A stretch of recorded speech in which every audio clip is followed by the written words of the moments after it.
went dark for a second there. All right. That was weird. Please let me know if I sound okay. I'm test driving a new microphone. So please let me know in the comments. Give me a thumbs up if you can hear me okay. Tell me raise the volume, lower it. Had to change. The last one had me like sounding like it was in a big empty room, like in a warehouse or something. So had to upgrade the mic. But yeah, let me know if it sounds okay. I'm not the techiest person in the world. But aside from that, please hit the like button and the subscribe button. We are in bye week number 2, which is a little odd because we just had a bye week the other day. So hey, you can look at it one of two ways. A little extra rest for the players that, they can kind of gear up and just get ready for that stretch run end of the season, because you got the 7 regular season games, 7 consecutive weeks. You got Louisville on a Friday night. So the next game I want to say is Stanford after that. Yeah, I think it's Stanford, and then SMU. But going into the Stanford game, not that I don't think you would need the extra day, but we'll have an extra day to prepare for that game because you'll have 7 days off between those two games, and then we go on our first road trip after that on November 1st. First road trip, or not first road trip, but first road trip out of state, which is interesting. We didn't have to leave the state of Florida until November, which is a little wild. Chris is asking, go Canes. John, what do you think is our toughest game? By the way, I don't have really a clear format tonight. I'm not going to be on super long. I'm going to try to cap it at like 30, 35 minutes. But if you guys have questions, this is a little more open forum. So fire away. I'll see what I can answer. We'll just chop it up. Because, it's a bye week. Not a ton to talk about. What do you think is our toughest game? Honestly, I'm very much just focus on the next game kind of guy. And our next game happens to be a tricky opponent in Louisville. They have Coach Jeff Brom, who's one of the best schemers, one of the best offensive schemers in the game. So he, even though we won last year up in Louisville, which was a big road victory, that game was a shootout. I think it ended up being 52-45. One of those touchdowns they scored was on special teams. So really our defense gave up 38 points. That's way too many. But obviously our defense had a ton of flaws, especially on the back end. We could not defend the pass to save our lives. Little different this year. I do think we have, if not a championship caliber defense, very close to it with the upgrades that we've made, both personnel-wise and coaching staff-wise. Coach Heatherman has been an awesome upgrade, and not just game-to-game adjustments, but in-game adjustments, which, again, as a Canes fan, I'm not used to seeing that. So bravo to him. He's done a great job. That hire has been an A+ so far. But our toughest game, honestly, to answer your question, I think it's the next one. I think it's Louisville, just because they have a tricky offense to defend. Miller Moss is a solid quarterback, and we're facing them on a Friday night, which also is always tricky. More often than not, you see teams that shouldn't come out flat on Thursday night games or Friday night games. I absolutely hate weeknight games. I really wish the ACC wouldn't schedule so many of them. I feel like we're the only big P4 conference I think we're the only P4 conference that consistently schedules these midweek games. I hate it. The SEC doesn't do it. The Big Ten hardly ever does it, if ever. Teams like Ohio State and Georgia and teams like that, they would never do that. But it's because of the conference we're in. I don't know if we have a ton of say in it. But nevertheless, it's on a Friday night. Of course, it being a work night, it's going to cut into the crowd a little bit. But us being number 5 and number 2 in the country, I expect not a packed house, not a sellout crowd, but I definitely expect a good crowd there. They're going to be loud. It's going to be an asylum, like Coach Cristobal says, just, the octave turned down a little bit because it's not packed, but I think it's going to be a pretty good crowd. Just enough to, I think, rattle Louisville a little bit and be a little bit of a factor. But they are a tricky opponent that we need to prepare for. And from what I've seen these 5 games, I think we will be. If there anything from what I've seen from us and the other teams in the country, we have been the most prepared team going into games in the country. That's for sure. Jay says NC State. Dogo Daddy says Pitt. Also, everybody has different opinions. I think Louisville's a tough out. Pitt could be a tough one. Virginia Tech, we should smash. I mean, they're just not good. Even though it's in Blacksburg, that game may end up being like a 3:30 game because they may have like a 500 record or a losing record by the time we get up there. So that game may not even be at night, which is a shame. It's a great atmosphere. But if we keep our high ranking, if we're 10-0 or whatever going into that game, then maybe because of that, they might make it at night. So it'll be a cool atmosphere. But as you just saw up in Tallahassee, we handled the atmosphere just fine. NC State could be a tough one, but that one's at home. It is CJ Bailey, kind of a homecoming for him. Not kind of, it is a homecoming for him. And he's going to want to show out, and he may a little bit. He's tough to defend for sure. But their defense isn't superb, to say the least. And honestly, I'm looking at the rest of the schedule, and the 4 teams or the 3 teams that I think pose the biggest threat to us are in the rearview mirror now. We won all of them, and those are the games that I think on paper that you're gonna see. Those are the games that you're gonna see like the most athletic and like the most NFL body types and the most the biggest size in the trenches, guys that can compete with us physically a little bit. We were still a better team in all those games, but definitely the best rosters, the most talented rosters, they're in the rear view now. They're out of the way. Now you got 7 games left to really impose your will, honestly. I don't see a game where any team can match up with us physically, just on size alone. But size, athleticism, speed, I don't think any team can match up with us. The only way a team would catch us is if A, we come in unprepared, B, we're turning the ball over, and C, they just execute a perfect game plan. They get creative in how they want to slow down the running game and things like that. It would have to be at least 2 out of those 3 things happening at the same time. So very grateful for that. It puts me at ease knowing that we're going into every game, not just prepared mentally, but physically it's going to be an uphill climb for the other team. And it would have to be one of those games where Carson Beck is just off. And it took a torrential downpour for that to happen against Florida. So I don't see that happening too much. If you look at the weather forecast for next week in South Florida, in Miami especially, the lows are in the 67, 68 range. The highs are still like 83, 84. Still gets nice and toasty during the day, but at night it's going to be nice and cool. Humidity is going to be down, and nothing but sun emojis on the forecast. So it should be beautiful weather for that Friday night game and for home games after that. So not concerned about that one bit. Totally agree, John. We have the best roster in the ACC. Yep, 100%. But like I said, we got to come into every game still. The mental part has to be there, prepared, and just studying for the exam so you have the answers. That's going to be important in games like Louisville, where they try to scheme you up. You got to know what to look for. You got to know where to be when they're in certain formations. SMU, same thing. Rhett Lashley, I expect him to have a good game plan. I expect his first 10 scripted plays to be good, kind of like what Gus Malzahn did on their first drive in Tallahassee. But once they kind of blew their wad, so to speak, and they had to go to regular play calling on the fly once we made adjustments, it didn't work for them. They kind of ran into a brick wall.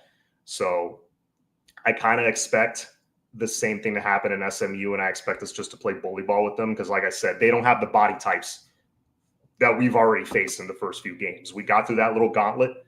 We're good. But things that I want to see, though, I've been saying it the last 2 episodes. This team, what they need to work on is finishing games for sure. We showed in the first 3 quarters that, yeah, we might be the best team in the country, but if you want to win 16 games, run the table and get all the way to that national championship, you got to know how to finish. And actually, Steve Kim was on Kane's Insight this morning. Those are my favorite episodes they do when Steve is on, because he's a historian. He brings up stuff from the 80s and 90s and obscure games too that like I thought only I remembered, but love when he's on. He brought up a great point that stuff when you get kind of lackadaisical and get a little sloppy late in games when it's a blowout, that's a habit. We have to break that habit, okay? Because you may find yourself in a game where the ball may not bounce your way. You may have a couple of guys banged up that aren't in the lineup that night, and you have to finish strong. Now, am I worried about it? Not really, to be honest with you. I know watching that game when FSU was kind of closing the gap. I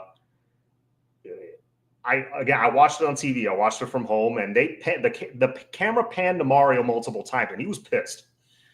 So, say what you want about the conservative play calling. Yes, it was very conservative, but the execution was very sloppy as well. They let their foot off the gas completely, and FSU closed the gap. Thankfully, we recovered the onside kicks, and we were able to run the clock out, so that was fine. But I think the final challenge for this team really is just getting out of their own way. We've done that to a degree because we would come into so many games, as Mario would say, sniffing the rat poison. You're getting all the praise, and guys started patting themselves on the back and paying attention to it. That got us in years past. The team has blocked that out this year, so I praise them for that. Going into games, we are ultra prepared. We're getting off to great starts, and we're kind of riding that to the finish line every time. I just want to see us deliver the knockout blow in the 3rd quarter or early 4th quarter. I want to see us have that killer instinct that, the great teams normally have. Now, to be fair, and I know Flo, when I was on the show and I've talked to him about this, he's not as concerned because he's like, listen, no great teams right now are just like annihilating people. And this is a good point. Look at the Penn State-Oregon game. Oregon had a 2-touchdown lead very late in that game. They blew the lead at Penn State. Oregon was the better team. They proved it in overtime. They ended up winning, but they kind of choked at the end of regulation there and let them come back and tie the game. So, that's we're not the only one with that issue for sure. But I do want to see us. Finish games stronger. When we're up 3 touchdowns, I want to see us get that one more touchdown to make it 4, or we're up 4 scores, go make it 5, go up 35-3 and just ice the game. Put your freshmen out there, put the young guys, let them get some playing time. Because one thing that can't continue to happen, Ruben Bain and Akeem Mesidor both had 77 snaps in that game last Saturday.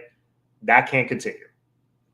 Okay. In the other games, you'd see them with like 40-something snaps, 50-something snaps. That's more like it. I think both guys played all 52 snaps against Florida, but it was only 52 snaps. So, you can live with that. And it's a rivalry. You want to make sure you finish that game. That you can live with, and you have a bye week right after. But 77 snaps, that's too much. That's way too much, because then fundamentals go out the window and things get sloppy, and that's exactly what occurred. I want to see more rotation. And I think we will going into these conference games, because they don't pose the same challenge. They don't pose the same threat. It's not these in-state rivalries that are way more intense, and believe me, they make a difference. It's a little different now. You're heading into a different part of the schedule. So I think now you're going to see a little bit more rotation to keep guys fresh for the 4th quarter. You're going to see some more young guys emerge. You're going to see guys like Dante Simpson get more snaps. Justin Scott carry a little bit more of the load. Chase Smith might get more snaps. Even though he's like a 5th-year senior, he's not a young guy technically, but one of the backups Kellen Wiley, another guy I want to see get in there and get some snaps. So, I just like to, and of course, obviously the coaches are aware of this. They know how many games we may have to play here to get to the mountaintop. So believe me, if we're talking about it, they're definitely focused on it. So I think getting through that gauntlet, those rivalry games, you lean on your veterans, your stars. Now you're going into this stretch run off a second bye week, which kind of gives you a little rest, a little recharge, and you go through these final 7 games with a full head of steam. Really 8 if you're planning on getting to Charlotte, which we are. So it's 8 consecutive weeks. Back in 2017, we had to play 10 consecutive weeks. And didn't really fizzle out until that final week against Pitt. So I know we're capable of it. We have way more depth and size and talent that team had in 2017, in my opinion. So that doesn't concern me one bit. But do got to develop that killer instinct, I think. If we want a killer instinct, then we can't complain when Mario breaks tendencies and go for it on 4th down. Yeah, look, I'm not one of those. If you're talking about that last play, I would have kicked the field goal, but it was a well-drawn-up play. If Malachi doesn't bump into that tackle, it's an easy 1st down, and we end the game right there. But here's where I have a problem with it. That should have occurred 2 possessions before that, where we get that extra 1st down to ice the game. You know what I'm saying? So it shouldn't have come down to that. I was fine kicking the field goal because with the amount of time that was left, for them to drive, get a score, not just settle for a field goal from 45 yards away. I mean, march all the way down the field and score, get an onside kick and have the time to score again. They would have ran out of time. So that's just me playing the clock. I'm kicking the field goal. But as far as during the game, when Mario goes for it on 4th and 2 we're down 3-0, first drive, crowd's doing the chop. We go for it on 4th and 2 instead of tying the game at 3. Yeah, that I'm fine with because I know we got the O-line to get it done. This situation was 4th and 8, a little bit different. But I have no problem with that other part.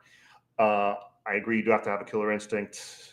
Just close out games better. Mario needs to be like Jimmy Johnson. Jimmy Johnson was a killer. Yes.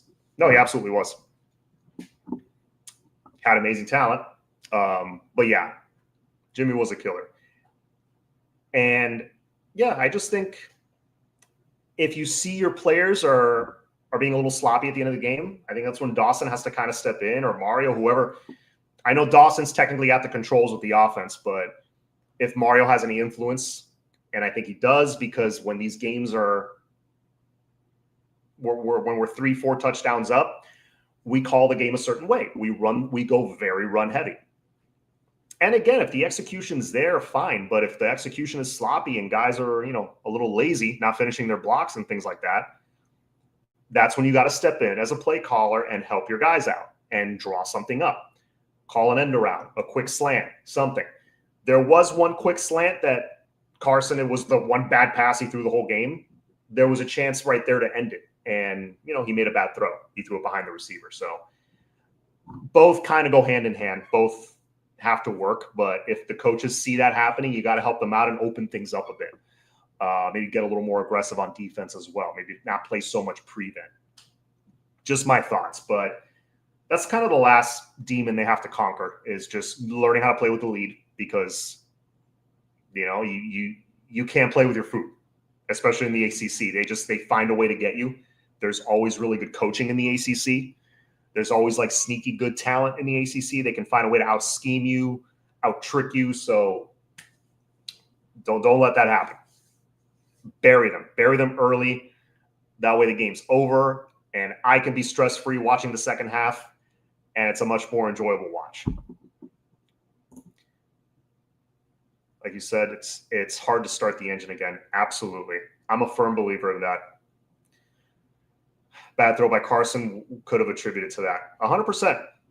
That's a good point. It could have been, we lost focus and we kind of relaxed. We're just, chilling on the sideline, joking around, whatever, and then realize the offense has to go back out there and get a few first downs. Like, oh, okay, we're not quite done.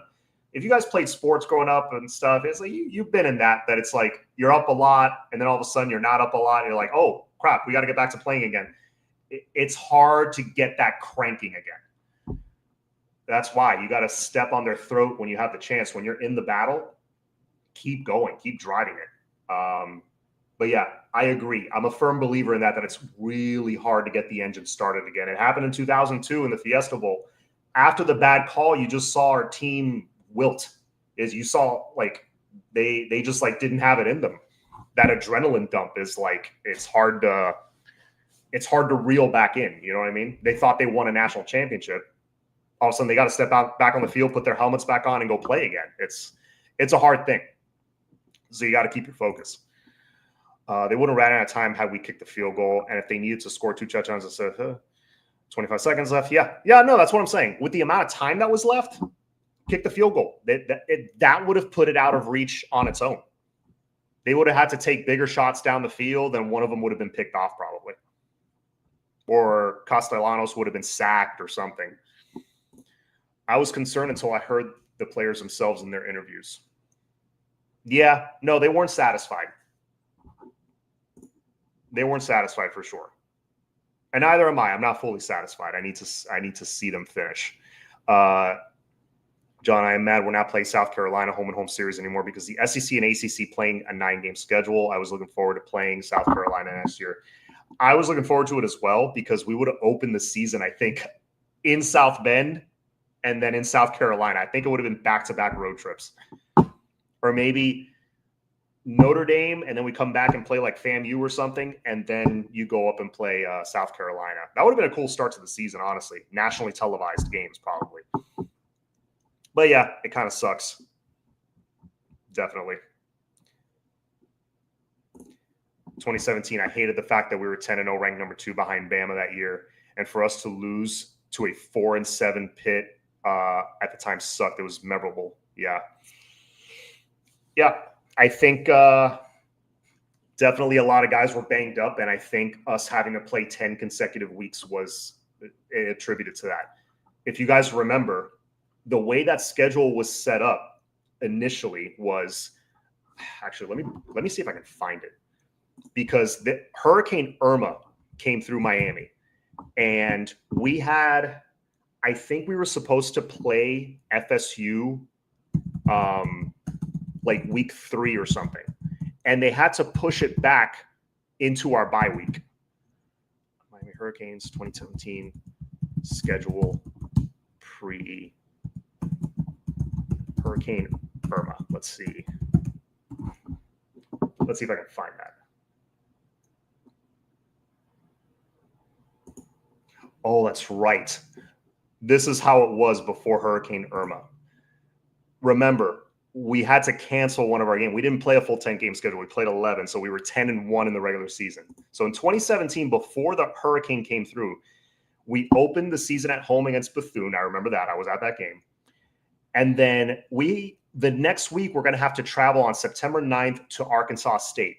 This game was ultimately canceled due to Hurricane Irma concerns. So we were supposed to go up to Arkansas State and get what I feel would have been an easy victory. So we would have been 2-0. Then following week, you continue your road trip and go to Florida State, play in Tallahassee, game 3. And then game 4 would have been Toledo, which that one did happen. I was at that game as well. September 29th, Friday night against Duke. I remember that one. We blew them out. And then October 7th was the bye week. So that would have been 5 games in and you have a bye week. That's like more in the middle of the season. That makes more sense, right? This is what happened. Hurricane canceled Arkansas State and moved the FSU game into our bye week on October 7th. So then we had to play Toledo, Duke, FSU, Georgia Tech, Syracuse, North Carolina, Virginia Tech, Notre Dame, Virginia, and Pitt 10 consecutive weeks without a break. And then 11 was the ACC championship game. So 11 consecutive weeks actually we had to play. Yeah. Unless you are like really deep, that's a problem. That's a problem. Guys get banged up. So I truly believe that was a big factor in that season. Because Mark Richt had the thing humming, man. We were looking solid. I think Rozier was banged up. Of course, that attributed to it as well. A lot of guys were banged up. This is Louisville's Super Bowl. 2 losses or almost guarantee an ACC championship would be over. 2 losses for 2 losses for anybody, really. For anybody in the ACC. But yeah. Don't ruin my night with that. Got to enjoy this team. It's better than the 2017 team. I agree. So who do we get now? Oh, instead of South Carolina, I guess it's another ACC game because it's the ACC schedule is going to 9 games instead of 8. So I don't know. I don't love it. I wish we would discontinue the whole one FCS opponent every year. I know everybody does it. And I know SEC teams, Alabama, Auburn, all those teams, they love to schedule it the second to last game because they all play like their big rivalry Thanksgiving weekend. So they'll play their FCS opponent at the end. Actually, if I had any say and we had to play an FCS opponent, all right, fine. Put it at the end. I would rather play it late in the season. Actually, you get it's almost like another bye week. But if I really had my way, John, you're the commissioner. You can do whatever you want. I'm canceling that series. Bethune or Savannah State or FAMU, I'm sorry. I am discontinuing that. I don't think our team gets anything out of it, honestly. Even the freshmen. Look, the freshmen get to play, and it's cool, whatever. But it's like I want to see them play against an actual D1 team. So a good solution to this, if you're going to increase the conference schedule to 9 freaking games, make the FCS game another non-conference game. There's a lot of parity in the country anyways. Might as well throw in one more tough opponent, build up the resume a bit. And I can confidently say this now that we got the roster to hang with the elite teams. Not just hang with them, probably beat some of them. Honestly, aside from Ohio State and Oregon, I don't see any other team that really scares me. And even those teams, you catch them on a bad day, I'm sure we can beat them too. Ohio State's loaded, though. They got quite a star-studded defense. Matt Patricia's doing a great job leading that thing. And now Julian Sain's looking pretty good throwing the ball. So that's a complete team. So is Oregon. I think Dante Moore's going to end up being the number 1 quarterback taken. So really, those are the only 2 teams that how will we do against them? Everybody else, though, Alabama, I think we would beat. Notre Dame, we proved we were better. And they're a really, really good football team. Georgia, I think that would be a great game, actually. I think that would a lot of storylines, obviously, because of Carson Beck. I think we do well in that game. I think we could definitely beat them. Tough games, all of them, but I think we could win. Tennessee, I think we'd beat. Other good teams are out there. Indiana, well-coached team. That would probably give us some issues because Mendoza's playing amazing right now, but I think we could beat them. John, I agree. I'd rather play a tougher team than a cupcake. Yeah. They should, you know what? That's a great idea. They should do what they do in ACC basketball. They do the ACC Big Ten Challenge or the ACC SEC Challenge, whatever. Do that in football.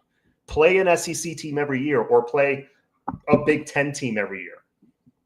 This will be a great opportunity to restart the Florida series. Play Florida every year, but they're probably not going to do that.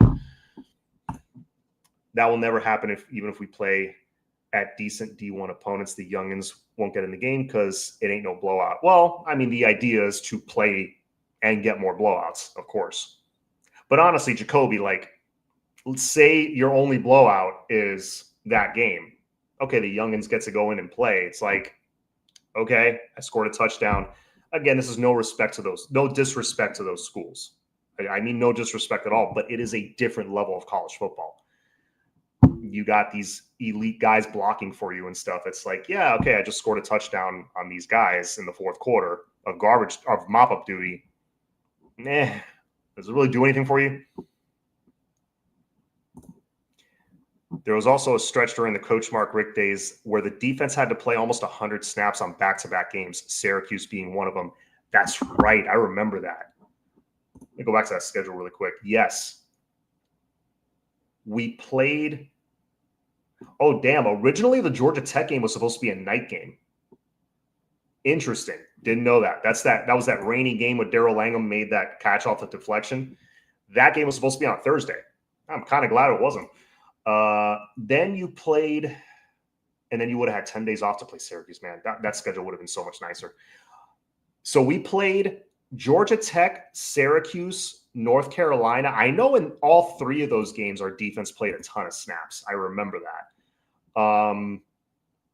Then Virginia Tech and Notre Dame were blowouts, so not as many. And then before Georgia Tech, you played FSU, which I'm pretty sure our guys played a lot of snaps in that one.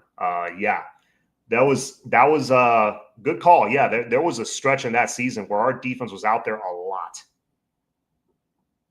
And really, there was not a lot of depth behind Quarterman, and Pinckney. Those guys were playing almost every snap. But anyway, man, 31 minutes in, that flew.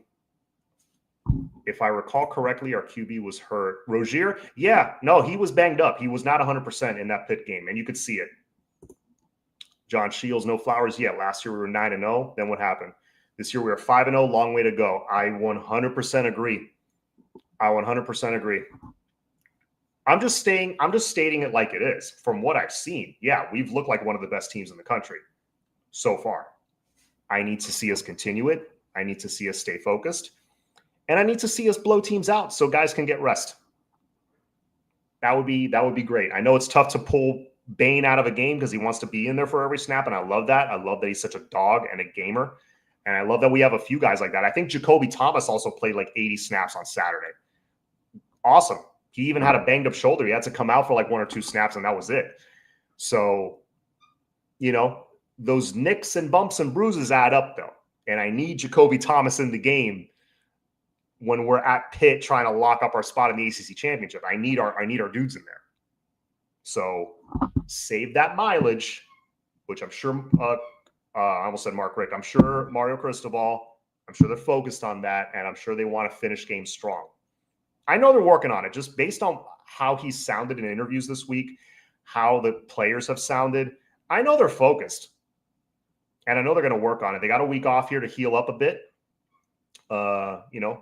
get their minds right, and go into Friday night and get a dominant win. I will not be satisfied if it's like a 10-point victory. I will not. I know Louisville's tough, but we're at the point now that I'm expecting dominant victories. Now that we're heading into the ACC schedule, and you played really the most talented team in the ACC outside of Miami on the road, there's no excuse. I need to see more dominant wins. If you go, if you beat them by 17, 20 points and it's like it doesn't feel close, okay. I'll take that. Just keep building on that. Keep building on that and just make sure our guys aren't in there for freaking 80 million snaps. Jacoby Thomas was the most impactful safety we've had since Brandon Merriweather. Wow. I would say I love Cam. But, taking the small sample size, right? Jacoby's played in a couple of big games now.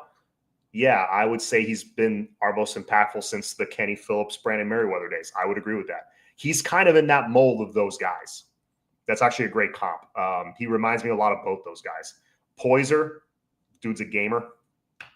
I'm not scared one bit of deep passes with those guys back there, especially with our corners and our 2 heat-seeking missiles coming off the edge. I feel good. So we need to Scott a break. He plays every snap. Yeah. No, that's a great point. He played every single snap against FSU if I read that correctly. I looked at the snap counts on PFF. He has been so valuable. There's been other valuable pieces as well, but you can't afford to lose a guy like that. Because the slot corner has become such an impactful position that if you get a guy, if you hit a home run at that position in the portal or whatever, or you get a guy that's locked down in the slot, it's so tough. Because this has become a sport where the slot receiver has become so big, and tight ends and quick passes and bubble screens and all that stuff's become so big. You need a guy that can, shoot the gaps, make open field tackles, defend the pass, take away that quick little outlet pass, take away the middle of the field. A good slot guy is so important. So, yes, I agree. I would love to see if – hey, what's up, Will? I would love to see just him have maybe 40 snaps in the next game. I would love that. If I look at the snap counts and Keontae Scott has like 40 snaps, I'd be like, thank you.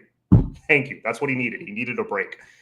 Bane, 48 snaps. Perfect. Awesome. That's all I need him to do. He could be impactful really with 30 snaps, but he'll probably want to be in there longer. We have good safety, good depth in the secondary. We do. And, you got good guys behind Scott and Poyser and Xavier Lucas, but I'd rather not have to test that depth. How about that? I'd rather not test that depth. Both safeties are thumpers, man. Something we have not had in a while. Absolutely. Like I was saying before, I love Cam Kinchens, NFL safety. Obviously, he's making big plays in the league right now, but there were times he misplayed deep balls and cost us some big plays for sure. He was not a perfect safety by any means, but a very, very good one. Excellent college safety, and he's become a solid NFL one. I don't think he's as impactful as the current guys, as a guy like Jacoby Thomas. He's just making big play after big play. Jacoby Thomas, Defensive Player of the Week, and he deserved it. He had a PFF grade of like 89 or something. I think he beat out Bane. We need to get Pickett, Blunt, Lightfoot more reps because we're going to need them for the long season. Absolutely, man. Pickett for sure. I think he's ready. But, of course, I'm not there every day. The coaches are. They know more than I do for sure if he's ready. But I'd like to see more Pickett coming off the edge and even dropping back into coverage. Can you imagine that? Blunt for sure. I think he's earned it. McConaughey, he's a big one. If McConaughey can get healthy and if he can kind of replace that presence that Hayden Lowe left behind, he may not be quite as uber talented as Hayden Lowe, but he's really good. If he can be that strong side D end in his place and give Bane some breaks, some plays that he could take off and get a breather, that would be very, very important. So I don't know how close McConaughey is to coming back. Honestly, it's like the Secret Service over there. But if McConaughey comes back here soon, that could be key for us because not having Hayden Lowe, that hurts. All right, guys. Before I go, I'll mention Kenton Dopson because I put it in the description, and that was some big news a couple days ago that he did reclass, as was the rumor of a couple of months ago. So that is a 4-star, maybe would have been a 5-star recruit had he stayed in his class. He reclassed for the 2026 year.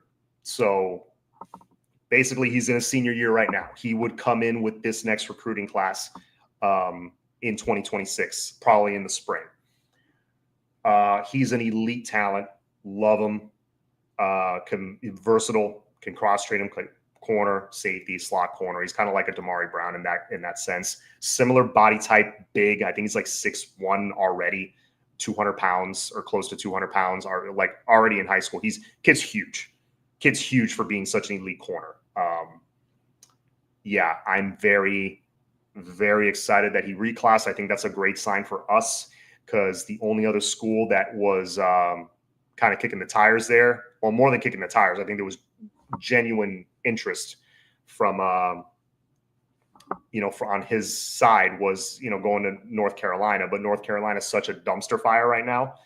I mean, just an unmitigated dumpster fire. Like, wow. Had a feeling they would not have a great season, but I did not think it would be this bad. It kind of, him announcing this coincided with that. So it's like, I can't imagine the two aren't at least a little bit related. Some might disagree. I personally think this helps us. Either way, it's going to be tough down the stretch fighting teams off for him. He's going to get some bags thrown at him, let me tell you. But hopefully we can hang on to him. I think he'd be a great kid to hang on to. He's that elite corner that cherry on top of the sundae that would be this recruiting class. I need another elite DB in this class, and I think he brings you that. Cole was dressed out against Florida State. He was. Okay. That makes me feel good. Thank you, Deepwater. If he really was, okay, good. If he can come back soon and get some legitimate snaps, and we just have like not such a tight rotation on the D-line, I'll feel so much better. And if you could do that plus get JoJo involved somehow, oh my God. This offense needs just that extra punch down the field. And JoJo can give you that. I know he's working, he's grinding. I think if he stays focused, he will get his shot. I think he's trying to earn that back from the coaches. I think if he just stays focused and keeps grinding, keeps working, he will get his opportunity. I don't think he's totally like,